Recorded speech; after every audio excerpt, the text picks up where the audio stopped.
வணக்கம் நண்பர்களே. 2024ஆம் வருடம் மே மாதம் குரு பெயர்ச்சியானது நடக்க இருக்கிறது. இது வரைக்கும் மேச ராசிகளை சஞ்சரித்து வரக்கூடிய குரு இனி அங்கிருந்து ரிஷப ராசிக்கு பயிற்சியாகி அங்கே ஒரு வருட காலம் சஞ்சரித்து வருவாங்க. ரிஷப ராசியில் குரு இருக்கும் பொழுது அங்கே இருந்து கன்னி, விருச்சிகம் மற்றும் மகர ராசிகளுக்கு குருவினுடைய பார்வை பலம் கிடைக்கப்பெறும். தவிர இந்த முறை குருவுக்கு ராகுவினுடைய 3ஆம் பார்வையும் வருடத்தின் பிற்பகுதியில் சனியினுடைய பார்வையும் கிடைக்கப்பெறும். பொதுவான வகையில் இந்த குருவனுடைய அமைப்பு பெரும்பாலும் ஒரு சாதகமான பலன்களை கொடுக்க வல்லது.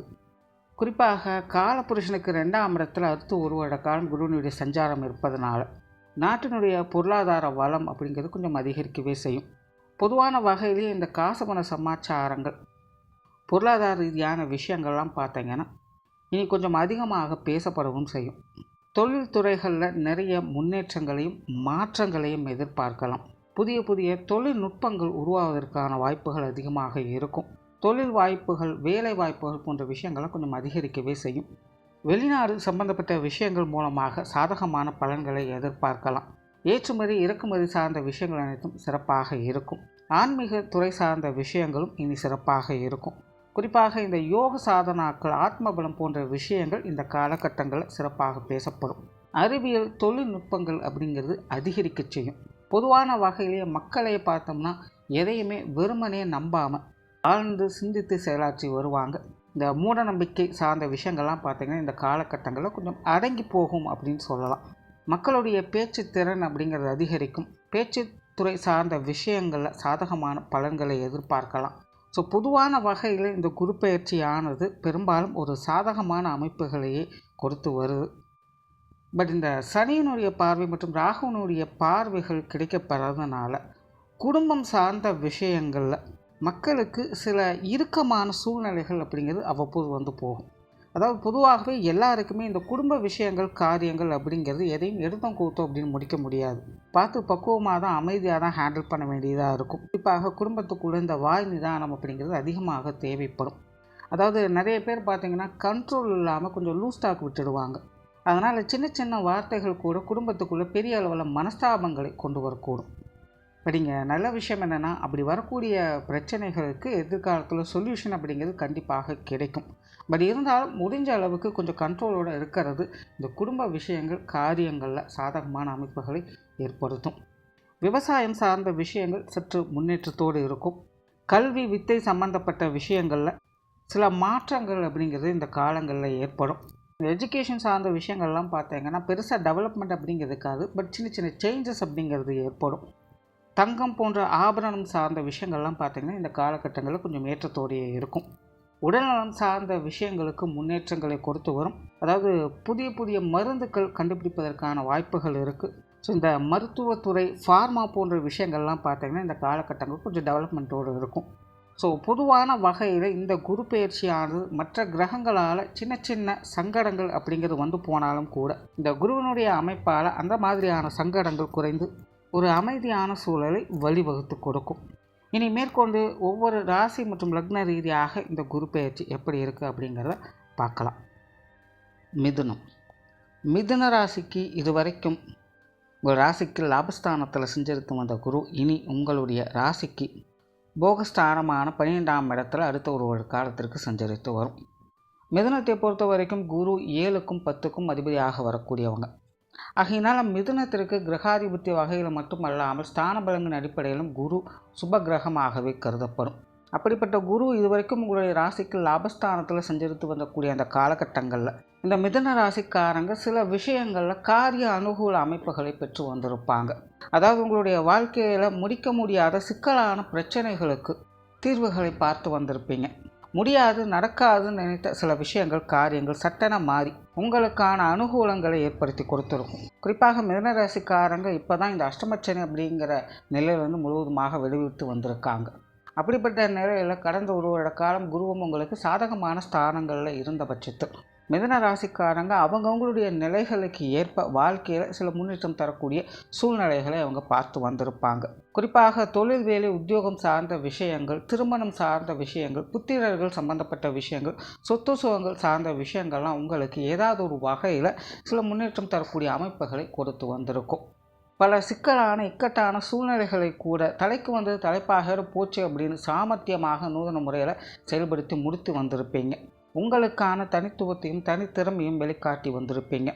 ஸோ இப்படி பல விதங்களையும் உங்களுக்கு சாதகமான அமைப்புகளை கொடுத்து வந்த குரு இனி அடுத்து உங்களுடைய ராசிக்கு மறைவு ஸ்தானமான 12ஆம் இடத்துல போகஸ்தானத்தில் அடுத்து ஒரு வருட காலம் செஞ்சரித்து வரும். பொதுவாக ஜோதிட ரீதியாக கிரகங்கள் மறைவு ஸ்தானங்கள் போகிறது அப்படிங்கிறது கொஞ்சம் நெகட்டிவாக கருதப்படும்.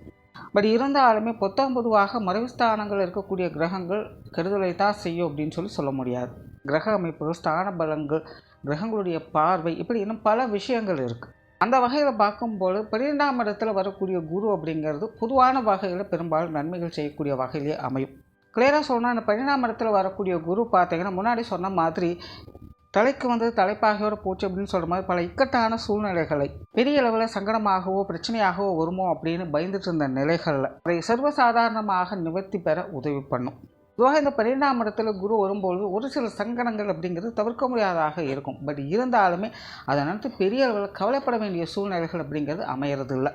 ஒரு சில விஷயங்கள், காரியங்களில் கூடுமான அளவில் விரயங்கள், செலவுகள் அப்படிங்கிறது அதிகமாக இருக்கும். ஒரே வேலைகளை திரும்ப திரும்ப செய்ய வைக்கும். இந்த மாதிரி சின்ன சின்ன அலைச்சல்களை தரக்கூடிய சமாச்சாரங்களை கொடுக்குமே அல்லாமல் முழுவதுமாக எந்த ஒரு விஷயத்தையும் கெடுப்பது கிடையாது.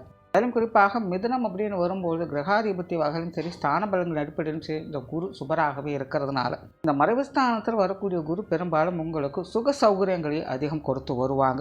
பொதுவாகவே குரு சாதகமான அமைப்புகளில் வரும்பொழுது பெரும்பாலும் நினைக்கக்கூடியவங்க என்னென்னா நல்ல ஆடம்பரமான வாழ்க்கையும் லைஃப்பில் வந்து ஒரு அபரிவிதமான சேஞ்சஸையும் எதிர்பார்க்குறாங்க.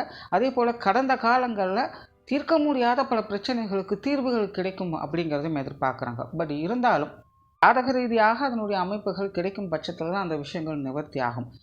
நார்மலாக இந்த குருவினுடைய அமைப்பானது சாதகமாக வேலை செய்யக்கூடிய இடங்களில் வரும்போது அது மனதிற்கு அமைதியும் நிம்மதியும் நிதானத்தையும் கொடுக்குது. குழப்பங்களை தவிர்த்து தெளிவான முடிவுகளை எடுக்க வைக்கும். ஸோ இப்படி வாழ்வாதாரத்திற்கு அவசியமான விஷயங்களில் இந்த குரு சாதகமான பலன்களை அதிகம் ஏற்படுத்தும். புற வாழ்க்கை சார்ந்த விஷயங்களில் டெவலப்மெண்ட் அப்படிங்கிறது குறைவாகத்தான் இருக்கும். ஸோ இப்போது இந்த மிதுனத்திற்கு போகஸ்தானத்தில் வரக்கூடிய குரு கிட்டத்தட்ட அந்த மாதிரியான சூழ்நிலைகளை ஏற்படுத்தி கொடுப்பாங்க.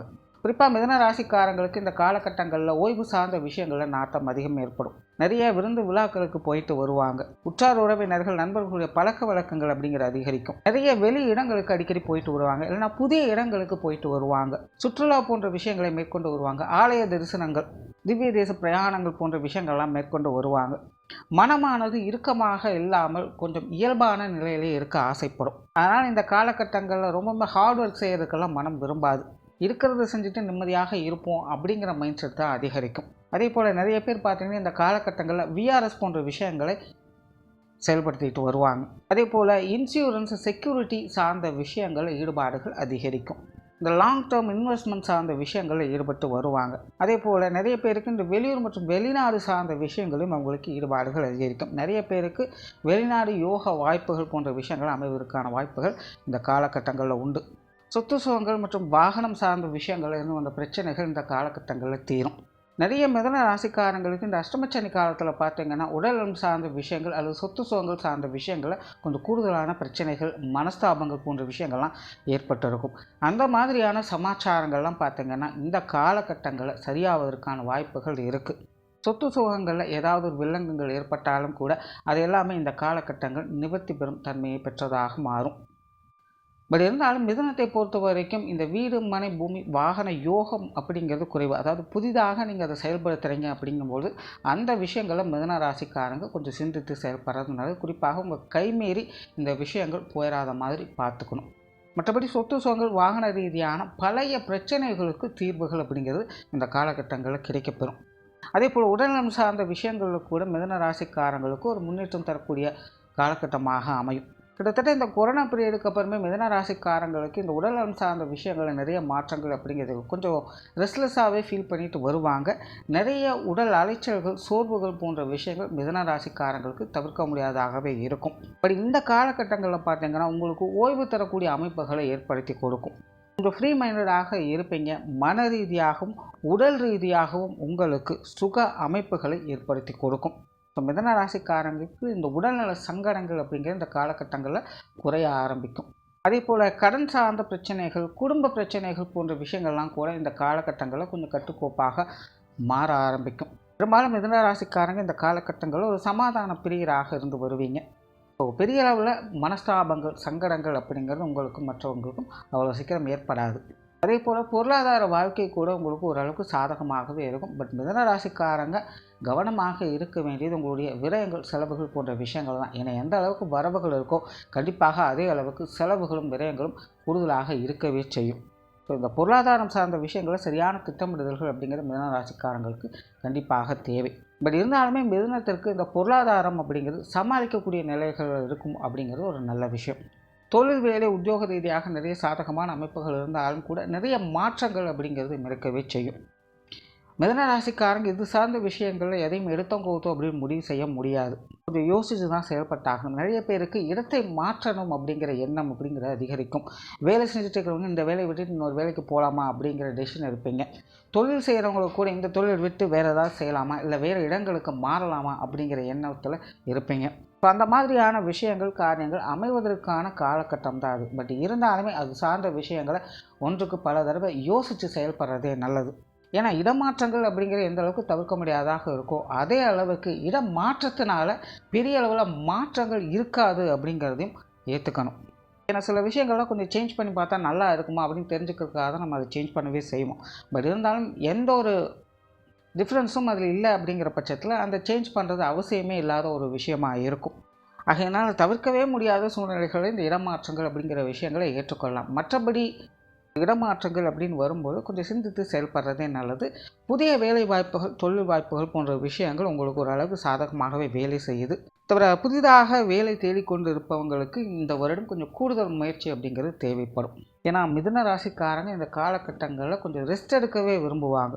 அப்புறம் பார்த்துக்கலாம் அப்படின்னு சில விஷயங்கள்லாம் கொஞ்சம் தள்ளி போட்டுட்டு வருவாங்க.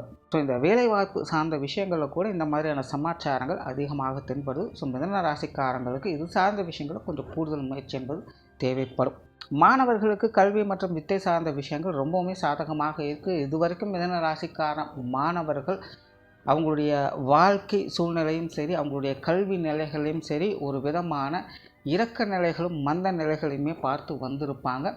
இனி வரக்கூடிய காலங்களில் அவங்களுடைய கல்வி வித்தை சார்ந்த விஷயங்களில் ஒரு அபரிவிதமான முன்னேற்றங்களை பார்க்க முடியும். மாணவர்கள் புதிய வழிமுறைகளை பின்பற்ற ஆரம்பிப்பாங்க. அவங்களுக்கே உரித்தான ஒரு ஞானத்தின் அடிப்படையில் செயல்பட ஆரம்பிப்பாங்க. பல விஷயங்கள் நுட்பமாக அவங்களுக்குள்ளேயே புரிய ஆரம்பிக்கும். தானாகவே தன்னை தகவமைத்துக் கொள்ளக்கூடிய தன்மை மாணவர்களுக்கு ஏற்படக்கூடிய காலகட்டமாக இருக்குது. இதனால் மிதுன ராசி மாணவர்களுக்கு இந்த குரு பயிற்சியானது பல வகைகளிலும் சாதகமாகவே அமையுது. குடும்ப விஷயங்கள், காரியங்கள் கொஞ்சம் மந்த நிலையில் இருந்தாலும் சமாளிக்கக்கூடிய அமைப்புகளை பெற்று வருது. பெரும்பாலும் மிதுனத்திற்கு இந்த குடும்ப விஷயங்கள், காரியங்கள் கொஞ்சம் மந்தமான நிலைகளை தான் வேலை செய்யும். ஆகினால் கொஞ்சம் கவனத்தோடு செயல்படுறதே நல்லது. குடும்பத்துக்குள்ளே கொஞ்சம் தேவையில்லாத வாக்குவாதங்களை தவிர்த்துக்கிறது நல்லது. அதாவது குடும்ப விஷயங்கள், காரியங்கள் அப்படின்னு வரும்போது கொஞ்சம் இழுபறியான சமாச்சாரங்களை பார்க்க வேண்டியதாக இருக்கும். ஆகையினால் இது சார்ந்த விஷயங்களில் மிதுன ராசிக்காரங்க கொஞ்சம் பொறுமையோடு இருந்து வந்தீங்கன்னா சாதகமான அமைப்புகளை எதிர்பார்க்கலாம். அதே போல் குடும்ப உறுப்பினர்கள் வகையில் சில சுமூகமான மாற்றங்கள் அப்படிங்கிற இந்த காலகட்டங்களில் இருக்கும். இது வரைக்கும் உங்கள்கிட்ட ஏட்டிக்கு பூட்டியாக செயல்பட்டு வந்த உங்களுடைய குடும்ப உறுப்பினர்கள் கூட இனி உங்கள்கிட்ட ஒரு சுமூகமான உறவுமுறைகளை வைத்துக்கொள்வாங்க. குடும்பத்தில் மற்றவங்களோடு ஏற்பட்டு வந்த மனஸ்தாபங்களை சரி பண்ணிக்கொள்வதற்கான வாய்ப்புகள் அப்படிங்கிறது உருவாகும். கணவன் மனைவி உறவுகள் சாதகமாக இருக்கும். குழந்தைகள் வகையில் முன்னேற்றம் தரக்கூடிய விஷயங்களை எதிர்பார்க்கலாம். திருமண விஷயங்கள், புத்திரபாக்கிய அமைப்புகள் இதெல்லாமே உங்களுக்கு ஒரு அளவான அமைப்புகளோடு வேலை செய்யும். குறிப்பாக இந்த காலகட்டங்களில் திருமணம் சார்ந்த விஷயங்கள் அப்படிங்கிற மிதுன ராசிக்காரங்களுக்கு ஒரு நல்ல அமைப்புகளை ஏற்படுத்தும். அதிலும் குறிப்பாக குருவினுடைய இந்த வக்ர காலகட்டங்களில் இது சிறப்பாகவே செயல்படும். பெற்றோர்கள் மற்றும் உடன்பிறப்புகள் சார்ந்த விஷயங்கள் மட்டும் கொஞ்சம் நிதானத்தை கடைபிடிக்க வேண்டியதாக இருக்கும். உற்றார் உறவினர்கள் நண்பர்கள் சார்ந்த விஷயங்கள் இந்த காலகட்டங்களில் ஒரு சுமூகமான அமைப்புகளை ஏற்படுத்தி கொடுக்கும். ஓவராலாக இந்த குரு பயிற்சியானது மிதுன ராசிக்காரங்களுக்கு பல சாதகமான அமைப்புகளை ஏற்படுத்தி கொடுக்குது. கொஞ்சம் அவசரம் இல்லாமல் நிதானத்தோடு செயல்படணும். அதே நேரம் உங்களுடைய வீண் விரயங்கள், செலவுகள், அலைச்சல்கள் போன்ற விஷயங்களும் கொஞ்சம் கவனம் எடுத்துக்கங்க. மற்றபடி இந்த குரு பயிற்சி மிதுன ராசிக்கு பல வகைகளும் நன்மைகளை கொடுத்து வருது. நன்றி, வணக்கம், வாழ்க வளமுடன்.